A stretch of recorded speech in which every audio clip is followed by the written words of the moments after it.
How I was blacklisted at my job.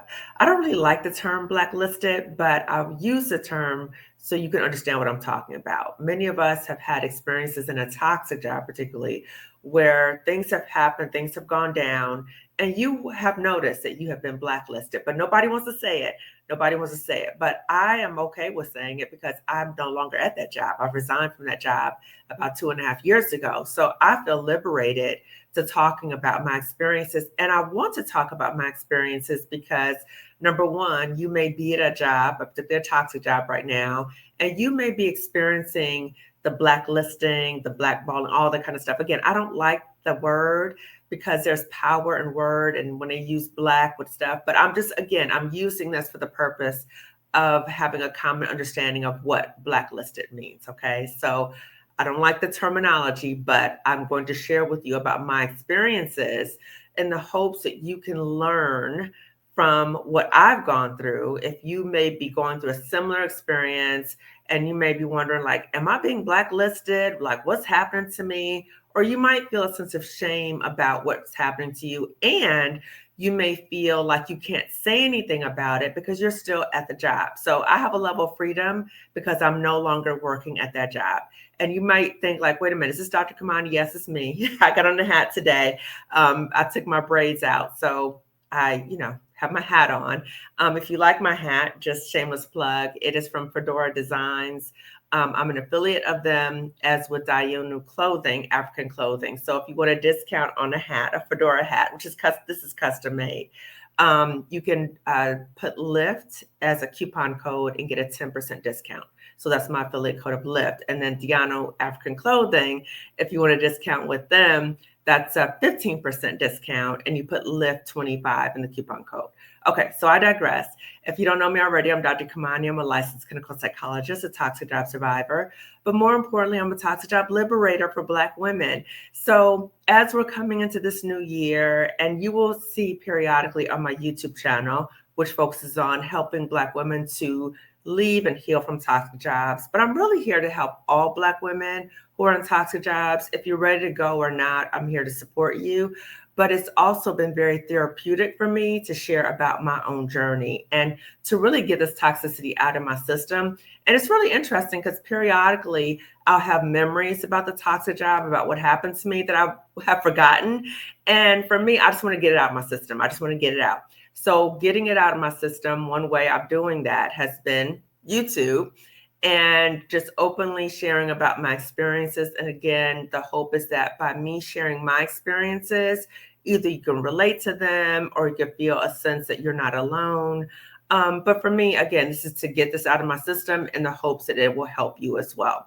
So I have some notes about ways that I was blacklisted at a job, which I have resigned from over about 2.5 years ago. So one of the things, and again, I have notes, I'm going to refer to them periodically. One thing was when I was at the toxic job, there was this a man who did not look like us, and he was an administrator. And he said to me, we were working on like a group project. There was a lot of us in the room.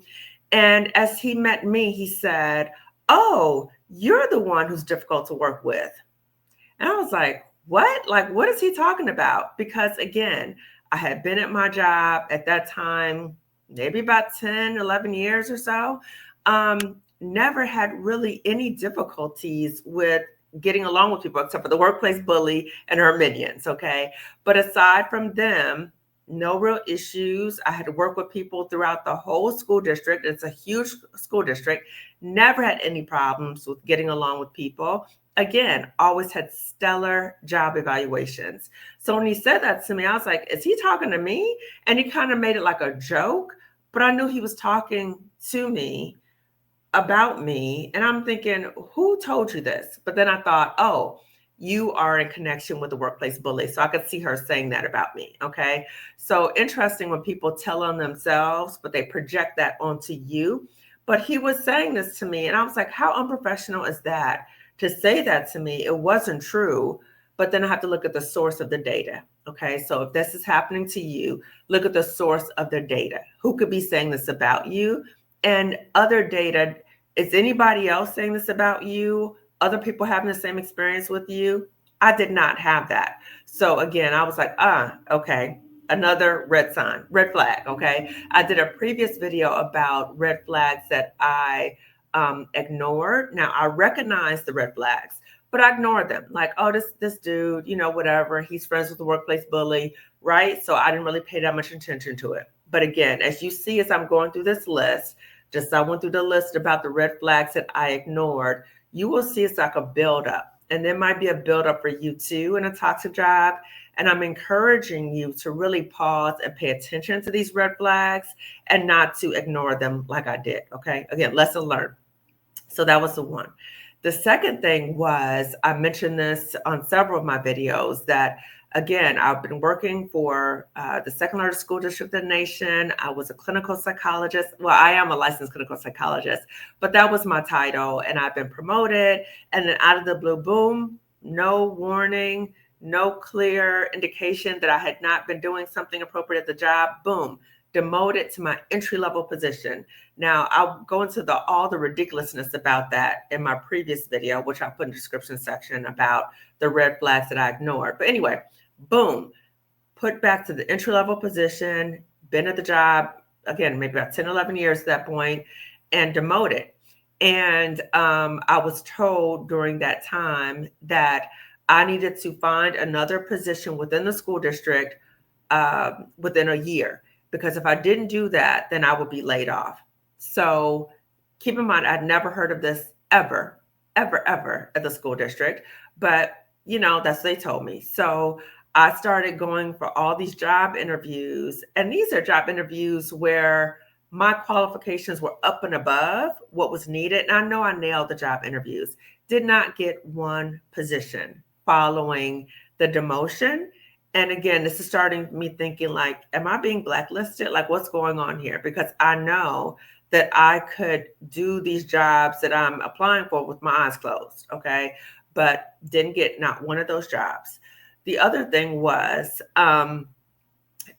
sounds so crazy and it's just ludicrous. And I want to talk to you about not only ways that I was blacklisted, but the BS and the gaslighting that came from it too. Okay, because that's part of the whole package. So after I was demoted and all that other kind of stuff, people started trying to market me to other units within the school district. Like, oh, you should work with her, or she has all these skills, right? It's almost like you're being sold to market or something. It was some crazy stuff. Okay. So of course, none of that worked out either because I was being blacklisted, but it was an icky feeling to feel like you're not worthy and people are trying to sell you off and then nobody wants to buy. It's crazy. Okay. That was another thing in terms of being blacklisted and how I knew I was being blacklisted. The other thing, I'm laughing at this. I can laugh at it now because it's so ridiculous. So when you talk about the gaslighting and the BS and all that kind of stuff, you may be experiencing a similar thing. And this is what they said to me. So they demoted me, and then they would tell other people that they didn't like the way I was handling this. They didn't like the way I was handling the demotion. Okay. How would you want for anybody to handle a demotion? And I was just simply doing my job. Okay. Of course, I'm not happy in a demoted position, but I don't even know what they expected.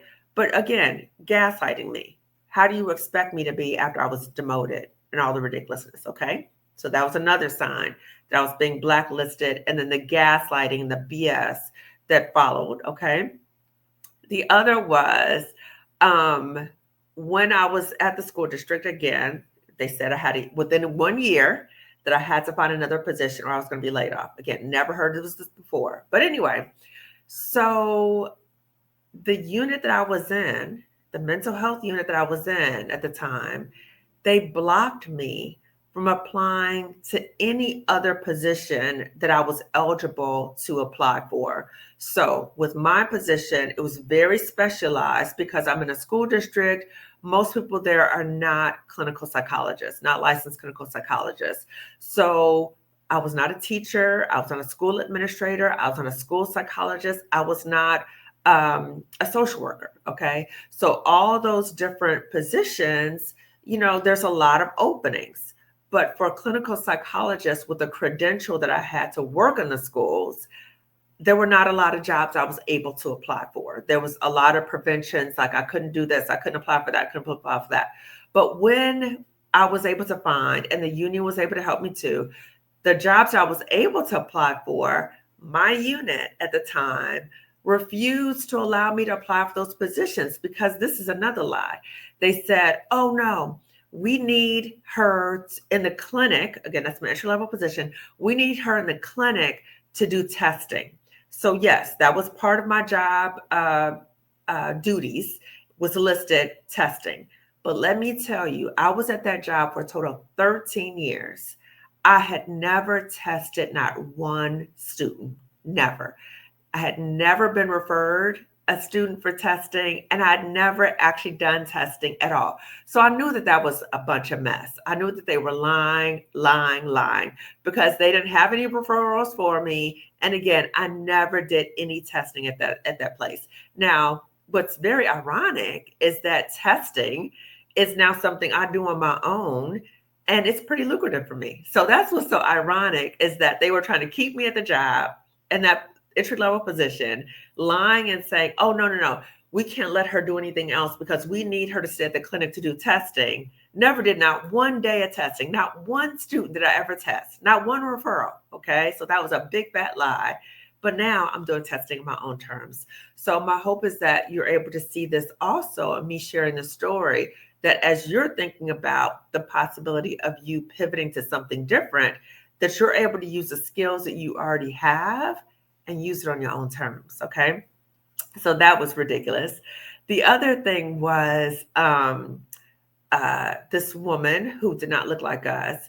She was trying to hype me up about, yeah, okay, I know that you're, at the clinic now and, whatever, but, I mean, it's awesome that you have like this hybrid position where you can not only, be in the clinic doing therapy. And I've mentioned this before. When people make you do things that you don't want to do and you feel like you've outgrown it, and they're trying to make you do things in a way that number one, is not effective.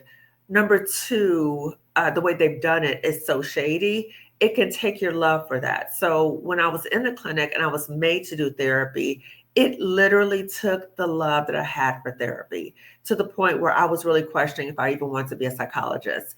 But fast forward, doing therapy, doing telehealth was the way that I was able to pivot out of that job, because therapy is what I've been trained in. So I was able to do that on my own terms. And when I've been doing therapy on my own terms, I love doing therapy. I love it. Okay. And I love being a psychologist, but being there at that job, being made to do that stuff, I could not stand it. I could not stand it. Okay.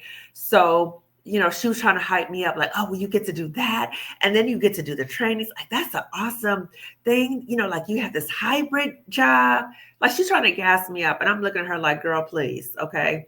Now, another fast forward about this woman was, I knew she did things to kind of throw me under the bus, even though she acted like she was cool with me. I didn't trust her anyway. But anyway, fast forward, now that I'm doing trainings on my own and being paid very well for that, she knows one of the women that I was co-training with. And she told this woman, she said, oh, you're talking to Kamani? It's Kamani's my girl. She's my girl. Girl, bye. No, we are not girls and we are not cool. Okay. I didn't even respond. When a woman said that to me, I didn't even say anything. You talk about silence, saying so much. I said nothing. Okay. So that was another thing.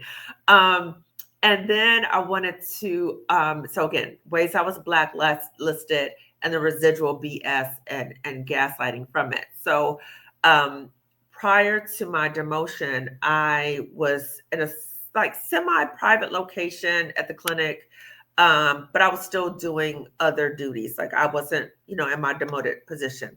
But once they demoted me, I was told I had to vacate the office area that I was working in. I had to vacate it by the end of the day, right? So I was told, I think like early afternoon or something, by the end of the day, I had to move all my stuff from that position and go to the common area with everybody else. Okay. But again, that was a way to show me, yeah, you think you somebody, you're like everybody else, and you got to move by the end of the day.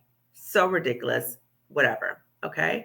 Another example of the BS was and when I got demoted, I was told that I had to be retrained and recertified in the interventions, the clinical interventions that I had previously trained people to do. Okay. So I was previously the trainer. Now I'm told that I have to be retrained by the people that I had previously trained. Okay. Again, another slap in the face. Um, and then the last thing I want to share with you. So again, I'm just sharing bits and pieces. There's a lot of stuff, but this is just like things that just kind of top of mind. I wanted to just get out of my system. So the last thing was, as I'm in this demoted position, we had to come to this meeting, and it was like supposed to be like this icebreaker thing where you're supposed to talk about your summer and like this phony kind of thing. And I did not have it within me. One thing about me is that I am very authentic and I can play the game, but it gets to a certain point where I'm like, I'm not playing with you. Okay. So they wanted us to do this light, like icebreaker, whatever. And I was paired with a Black woman, for this exercise. And then we're going to come all together to share out. So as we're paired up with her, she's like, and she knew what happened to me too. Okay. So this is another example of all skin folk and kinfolk. So she knew what happened to me. And I said, I'm not doing this activity. And she said to me, come on, girl. Come on, girl. Like there was something wrong with me. She knew everything that happened to me. But she said, come on, girl, like get it together. Like stop, don't be. Oh, that's what she said. She said, don't be like that. Don't be like that. Okay. So again, I want to share with you examples of how I was blacklisted in a job. And I invite you to think about when you see the writing on the wall, when you are doing certain things and you're like, why am I not progressing? Why am I not promoting? Why are these negative things keep happening to me? I invite you to really think about, is there a possibility that you're being blacklisted?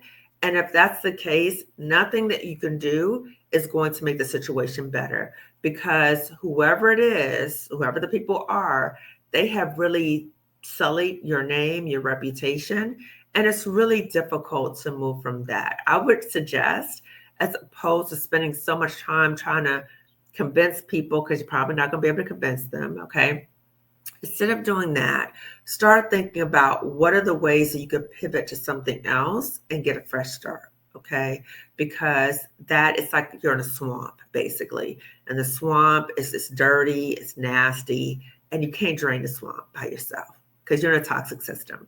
So again, I'm going to sign off, but I just wanted to share with you those few things that kind of popped in my head today. And I want to get those out of my system in the hopes that it can also help you. If you're in a toxic job and you're like, I want to get out, but I don't know how to get out, I have many, many resources for you. Some of them are free. So I have my newsletter, I have YouTube, I have a free webinar about how to exit a toxic job, I have a toolkit.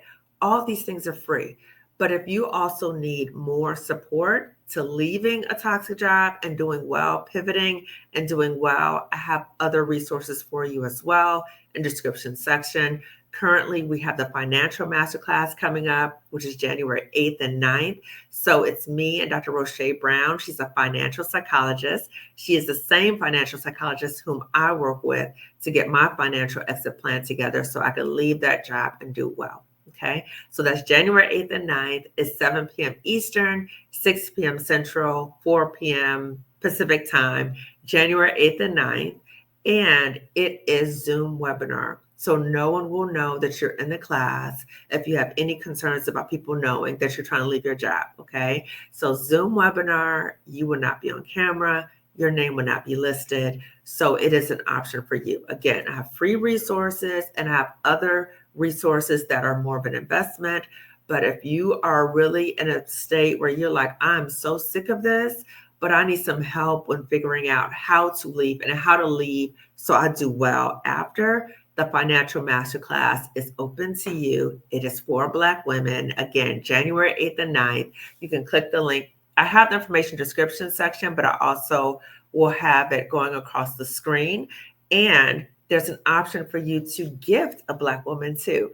So if you want to come to the masterclass, if you know of another Black woman who wants to come to the masterclass, you can gift her too by clicking the link, which is going across the screen, or you can go to the description section. Again, if you like my hats, Fedora Designs, you can get a 10% discount by using my affiliate link. So go to fedoradesigns.com. And then when it's time to check out, put LIFT, L-I-F-T, for a 10% discount. And I'll also have the affiliate link for Dianu African Clothing, which I love their clothing. So you go to dianu.com and then you put LIFT 25 for a 15% discount. Okay, so I'll see you later. And please give this video a thumbs up so that other Black women are shared this information as well. If you haven't already subscribed to my channel, please do so. And make sure that you really center yourself. And if you recognize that you're being blacklisted, take action. Okay, take action. So I will see you later. Okay, take care. Bye.